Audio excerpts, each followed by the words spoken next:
안녕하세요. 임플란트 타이거입니다. 최근 경기 때문에 그리고 치솟는 물가 때문에 많은 분들이 힘들어하고 있습니다. 이런 과정에서 가장 힘들어하는 분들은 서민, 저소득층 또는 소상공인 같은 분들인데요. 어려운 시기에 서민, 소상공인, 저소득층을 울리는 금융범죄가 판치고 있습니다. 그렇기 때문에 올해 상반기 이런 금융범죄에 대한 성과를 경찰청에서 발표했습니다. 자, 여기 여러 가지 내용들이 많이 나와 있는데요. 일단 불법 사금융 한번 살펴보자면 60만 원 빌리고 5일 후에 85만 원을 상환하겠다. 그러니까 갚겠다 하는 조건으로 돈을 빌렸습니다. 그러니까 60만 원 빌리고 5일 이후에 25만 원을 얹어서 상환하겠다. 그렇지만 결국 5개월 동안 빚을 갚지 못했는데요. 그러다 보니 최종 내가 갚아야 되는 금액이 600만 원까지 늘어나게 됐습니다. 여기에다가 돈을 갚지 않는다는 이유 때문에 약 12시간 동안 감금도 당하기도 했다. 이런 불법 사금융이 판치고 있습니다. 그러니까 정말 힘들기 때문에 이런 말도 안 되는 조건에서라도 돈을 빌려야 되겠다 하는 분들이 계실 텐데요. 정말 이런 불법 사금융 한번 빠지게 된다면 그 늪에서 빠져나올 수가 없습니다. 이런 여러 가지 금융범죄가 많은데요.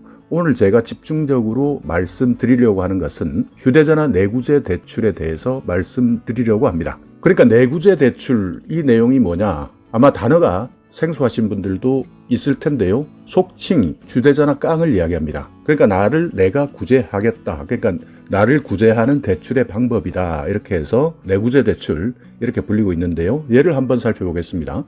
휴대전화를 개통해서 넘겨주게 되면 300만 원을 주겠다. 통신료 그리고 추가 비용은 내지 않아도 된다. 그러니까 아무것도 없으니까 휴대전화를 개통해서 넘겨주게 되면 300만 원 주겠다 하는 건데요. 이렇게 상담받고 휴대전화 한 대당 55만 원에 건네줬는데 이후 소액결제로 150만 원이 청구되고 또 수사기관에서 대포폰 개통 피의자로, 그러니까 죄를 지은 당사자가 되는 것이죠. 조사를 받아야 한다는 연락을 받았다. 정말 조심하셔야 되는 게 속칭 휴대폰 전화 깡입니다.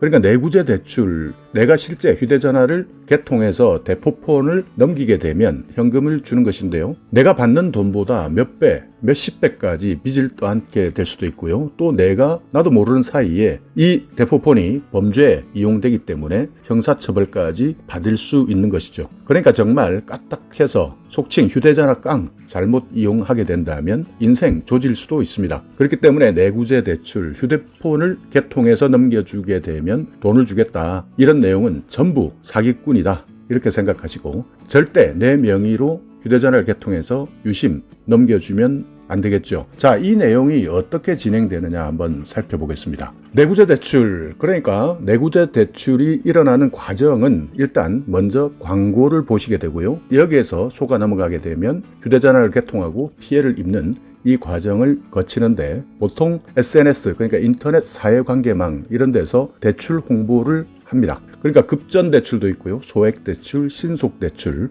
휴대전화 담보, 내구재 대출, 휴대전화를 개통했을 때 50만 원에서 300만 원 주겠다. 휴대전화 개통 당일날 현금 지급하겠다. 휴대전화 소액 결제, 또 통신사 관계없이 100만 원을 드리겠다. 5분 안에 바로 필요한 현금이 내 손에 들어온다. 이런 형식으로 광고가 이루어지게 되는데요. 여기에서 통신요금 내지 않아도 된다. 그러니까 휴대전화를 개통해서 이 휴대전화를 넘겨주게 되면 즉시 현금을 지급하겠다. 통신요금도 대납하기 때문에 추가 피해도 없다. 휴대전화를 개통하게 되면 갚을 의무도 없다. 이런 식으로 해서 예를 들면 시가 100만 원 상당의 휴대전화 한 대를 개통했을 때 한 대당 50만 원, 총 3대 이렇게 해서 총 150만 원을 받을 수 있다. 이렇게 제안하게 되는데요. 자, 휴대전화 개통하게 되면 어떻게 되느냐. 만약 여러분이 휴대전화를 개통해서 유심까지 개통하고요. 이 휴대폰을 넘기게 되면 이 휴대폰은 일단 대포폰이 되는 겁니다. 그러니까 앞으로 각종 범죄에 이 전화가 악용되는데요. 여기에 나도 같은 범죄에 가담하는 꼴이 되는 것이죠. 그러니까 대포폰을 개통하거나 중개행위, 이런 분들은 피의자, 그러니까 죄를 지었다 해서요 처벌이 가능합니다. 여기에서 결과적으로는 어떤 피해를 보느냐, 통신요금뿐만 아니라 소액 결제를 통해서 나가는 요금, 그리고 이 휴대폰이 사기나 컴퓨터를 통해서 악용되기 때문에 처벌도 가능한 겁니다. 자, 피해 금액을 한번 살펴보겠습니다. 휴대전화를 개통한 순간부터 그 이후까지 계속 이어지는 피해 어떤 것이 있느냐. 통신 이용료 월 10만 원에 세대, 그리고 3개월 동안 90만 원의 통신 이용료 피해가 발생하게 되고요.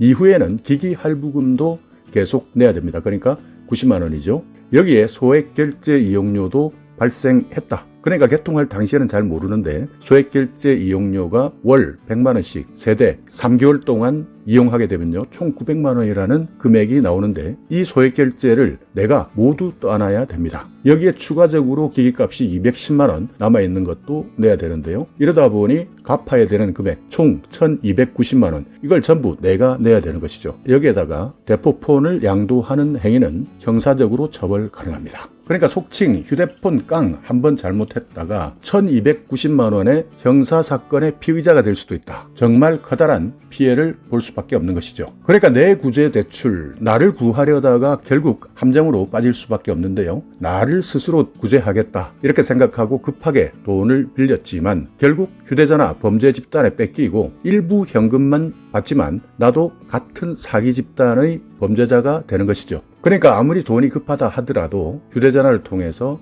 휴대폰 깡을 하겠다, 내구제 대출을 하겠다 한다면 이것은 바로 내가 지옥의 나락으로 떨어질 수 있는 시작이다. 그렇기 때문에 휴대전화를 통해서 대출을 해준다라고 한다면 처음부터 아예 관심을 가지시면 안 됩니다. 여기에 관심을 가지고 속아 넘어가게 되고 휴대전화를 개통하게 되면 결국 피해를 보는 것은 나다. 전기통신사업법에 의해서 본인 명의 휴대전화를 타인에게 넘기는 행위는 형사처벌 대상이다. 전화금융사기 범죄 조직에 내가 가담한 것으로 처벌될 수도 있다. 그렇기 때문에 유심은 절대 건네주면 안 됩니다. 유심, 이것을 건네는 행위, 이 자체 하나만으로도 처벌받을 수 있다. 나의 개인정보를 통째로 넘기는 것이다. 그렇기 때문에 휴대전화 개통할 때는 항상 본인이 신중하게 확인하셔야 되는데요. 너무나 많은 분들이 피해를 보고 있고 특히 청년, 저소득층, 당장 돈이 급한 분들, 그러니까 가난의 굴레를 끊지 못하고 계속 악순환이 되는 것이죠. 얼마나 많은 분들이 피해를 입었으면 경찰청에서는 이런 서민, 소상공인을 울리는 민생침해 금융범죄 단속에 대한 내용을 보도자료를 통해서 발표했겠습니까? 그렇기 때문에 여러 가지 불법 사금융도 있고요. 하지만 이 중에서도 오늘은 특히 내구제대출, 속칭 휴대전화 깡, 여기에 대해서는 정말 관심도 주지 않겠다. 휴대전화로 돈을 받을 수 있는 방법이 있다라고 한다면 바로 이 사람들은 사기꾼이다, 범죄 집단이다 이렇게 생각하셔야 됩니다. 만약 힘들어서 내가 정말 어렵다면 129번 보건복지상담센터 긴급복지지원제도나 다른 내용들도 지원해 보실 수도 있고요. 또 내가 살고 있는 시군구청의 주민센터에서 여러 가지 복지제도를 상담받아 보시는 것이 훨씬 낫습니다. 급하다 해도 절대 해서는 안 되는 것. 휴대전화 내구제 대출. 오늘 이 영상 보신다면 내가 범죄자가 되고 평생 씻을 수 없는 금융범죄에 노출될 수 있기 때문에 꼭 조심하시고 이런 사람이 있다면 반드시 신고해 주시기 바라겠습니다. 자, 오늘 영상 여러분께 조금이나마 유익한 정보가 있었다면요. 오늘도 구독 그리고 좋아요 부탁드리겠습니다.